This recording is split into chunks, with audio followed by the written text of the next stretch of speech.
Yesterday it happened. After 232 years, the United States of America is no longer printing pennies. Yes, the U.S. Mint has made the last penny.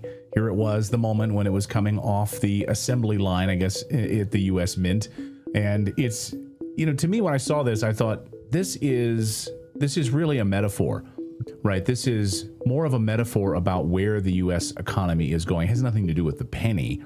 It's really about the U.S. dollar declining faster than the Titanic, central banks hoarding gold and silver. The U.S. is just admitting that pennies are virtually worthless now, so why even print them?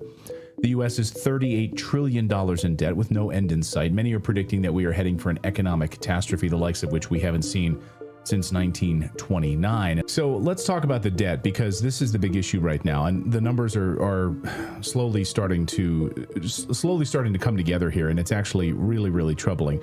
The U.S. national debt has now climbed to $38 trillion. It's up from roughly $10 trillion just a few years ago in 2008, and now we're paying over $1 trillion a year in interest. How does that level of debt reshape the economy and the outlook for ordinary Americans who are struggling to pay their rent right now? Well, if you believe the dollar's going to stabilize or get more valuable in the next 10 years, you're absolutely kidding yourself. That's why central banks around the world right now are hoarding gold and silver. And if they could hoard other assets like real estate, they probably would. But, gold happens to be the asset that they can hoard.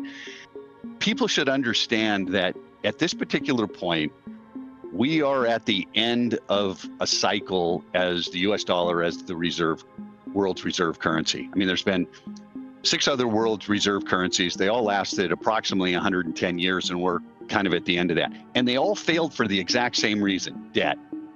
Every single one of them failed for the exact same reason. The government piled on debt in the end. Nobody appreciated or trusted in the currency, and they all failed.